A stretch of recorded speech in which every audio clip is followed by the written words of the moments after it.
Right, it looks like we're back here. So it looks like Pogba's leaving Manchester United. My exact thoughts: let him go. Now, I've seen on Twitter our fan base has just been so split of opinion on this matter. There's so many people that defend Pogba, and I'm not sure why.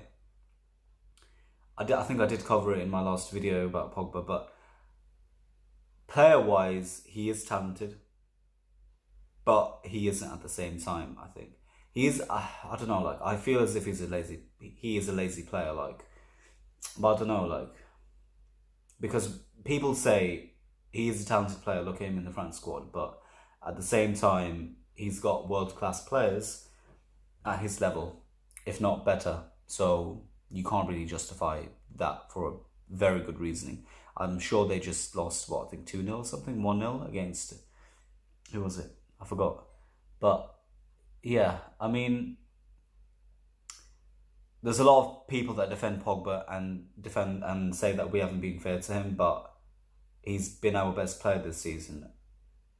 Granted, trust me, because on Twitter a lot of people are telling me like, "Oh, Danny, you're being unfair. You know, your justifications, your claims and everything, your thoughts are unfair for him." But the thing is, right, he's been at Manchester United for what, 3 years, and he's not. This was his best season. Majority of his goals were penalties, and even if I'm sure they are, but if I'm wrong, please correct me. But from what I know for a fact, is his goals are majority against mid-table clubs. Now, you can all take that into account as you please. You can all say, right, do you not expect him to score against mid-table clubs? I do, but at the same time, I do expect him to score against the top six as often as he does for the mid-table clubs. It doesn't really make any sense. The fact that this was his best season does not really faze me, because we need to look at how it was his best season. Any player at Manchester United could have easily accomplished what he has this season if they even put in the graft. Even Marcus Rashford, come on. Like, I don't know, like, I don't have an agenda against him. For people who actually know me, know that I've been supporting him ever since he came to United. I have criticised him because I don't like his attitude, and to this day, it's because of his attitude that has led into this particular moment. Sky Sports are reporting that, or I think Fabrizio Romano is reporting that Manchester United are not going to let him go easy. And to be honest, if Real Madrid or Juventus bid 150 million or equal to that, then I'd let him go, and I would invest that money into Bruno Fernandes or Ndidi. Ndidi's a class player. A lot of people write him off, but he's a really class player. But the thing is, we need to go for young players. Manchester City are in for João Felix. He's costing too much.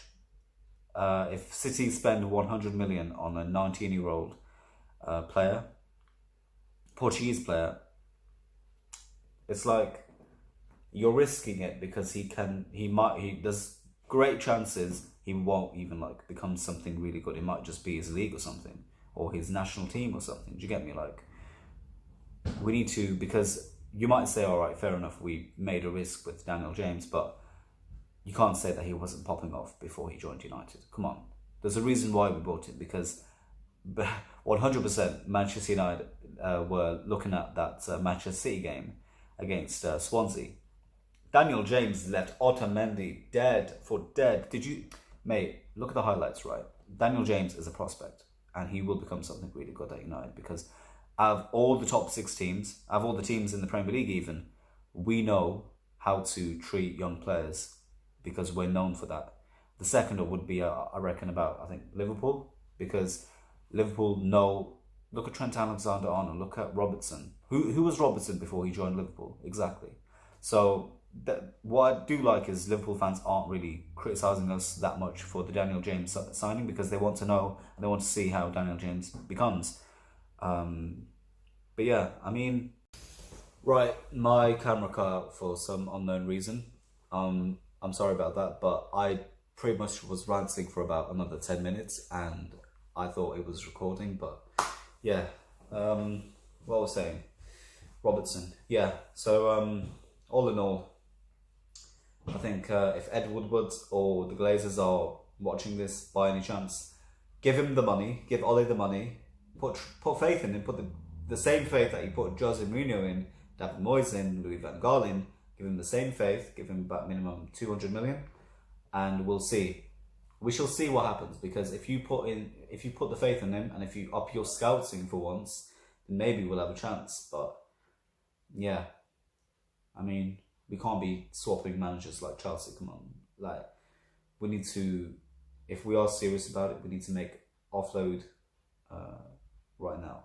Like Chris Smalling. Like, I've covered the players in my last video, but yeah, I mean, if Pogba does go, or if we do sign Bruno Fernandes, then we know that Pogba's gone. Like, and I have no problem with that. Like, let his wings flourish. I'm very intrigued to see how he does in Real Madrid or even Juventus maybe. But yeah, I mean, stop arguing, you lot. Like, I hate our fan base, how they turn on each other and etc. etc. But yeah, I mean, we'll see what happens.